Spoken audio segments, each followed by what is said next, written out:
Hi, I'm Dana, you're watching Life, Love, and Books, and today I'm going to be talking about the most exciting books that are coming out in January, February, and March of 2015.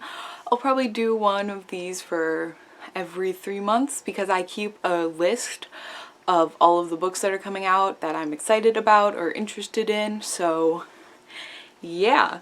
So the first book we have coming out is on January 13th, and it's The Darkest Part of the Forest by Holly Black. This is a standalone standalone fantasy novel written by Holly Black, and I don't really know much about it, but after that they're on January 27th, 2015. No need to. On January 27th, there are 3 books coming out. So we have I Was Here by Gail Forman, Ferris by Marissa Meyer, which is a prequel to the Cinder Chronicles, which is a prequel to the Lunar Chronicles, and Embassy Row by Allie Carter, which is a new series written by Allie Carter, which I'm so excited about because for some reason I love her books. So I Was Here, Gail Forman's new book.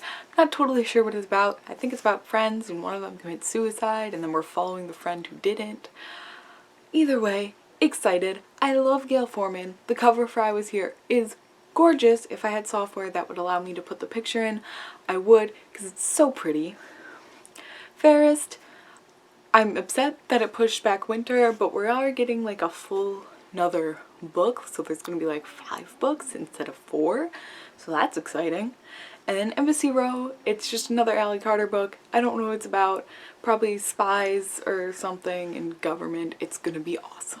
On February 3rd, we have Invaded by Melissa Landers, which is the sequel to Alienated, which was this book that came out last year about an alien who comes down in like a student exchange program type thing and lives with an Earth family, and it was actually pretty good. I quite enjoyed it. So I don't know if I'm gonna buy Invaded yet, but it sounds good and I might just have to pick it up. They have 3 books coming out on February 10th. Next we have Ruby Circle, which is the 6th and final book in the Bloodline series, so I will definitely be picking that up, even though it has the ugliest cover out of all 6 books in this series. This one wins. Go look it up. Ruby Circle, disgusting cover. Second, we have Red Queen, which is by, oh goodness, Victoria Aveyard, which wins an award for the most gorgeous cover. It seems to be a dystopian novel. They were talking about it on Tea Time a while ago and it sounded really good. So excited? Yes. After that, we have the 3rd book in the Shades of London series by Maureen Johnson, which is called The Shadow Cabinet. Shades of London is kind of like a ghost story-ish type thing that I really enjoy. I have the second one right there. I have the second one right there, so that's the madness underneath. The first one's called The Name of the Star, all by Maureen Johnson. The first book, A Name of the Star, is kind of like Jack the Ripper seems to be coming back and killing again, which is a little bit of a frightening thought. And Rory kind of investigates it a little bit. It's very good. And then on February 24th, we have Victoria Schwab's newest novel, A Darker Shade of Magic, which is about parallel dimensions and stuff, and it looks awesome. I love Victoria Schwab.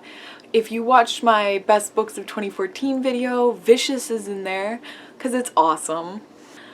I don't know what it's about, but it's by Lauren Oliver, so I'll probably check it out because I've read all of her other books. March 24th, we have Catalyst, which is the sequel to Control by Lydia Kang.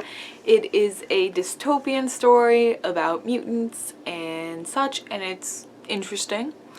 After that, we have The Walls Around Us by Nova Rensuma, which I don't know much about, but all the authors on Twitter have been talking about it, so I'm pretty excited. Along with Shadowscale, on March 10th, we have Vanishing Girls by Lauren Oliver, which is another Lauren Oliver book. This one seems more like Before I Fall than any of her other novels.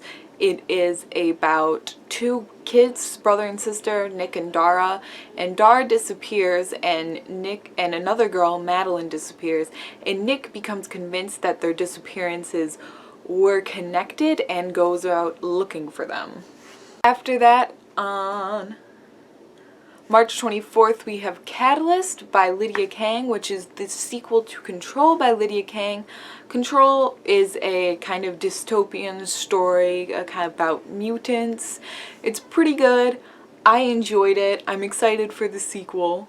Coming along with Catalyst on March 24th, we also have The Walls Around Us by Nova and Suma, which sounds like a really interesting ghost story that's told from dual perspective, which seems like a really interesting ghost story. So the thing that it says is, on the outside, there's Violet, an 18-year-old dancer, days away from the life of her dreams when something threatened to expose the shocking truth of her achievement. On the inside, within the walls of a girls' juvenile detention center, there's Amber, locked up for so long she can't imagine freedom. Tying these two worlds together is Oriana, who holds the key to unlocking all the girls' darkest mysteries. So that sounds really awesome. A lot of authors on Twitter have been talking about The Walls Around Us, so excited. Coming around on March 31st, we have Instinct by Sherilyn Kenyon, which is the 6th book in the Chronicles of Nick series, which I've talked about so many times. Go to almost any of my other videos and I've probably talked about Chronicles of Nick. Coming along with Instinct, we have Black Dove, White Raven, which is Elizabeth Wine's newest novel.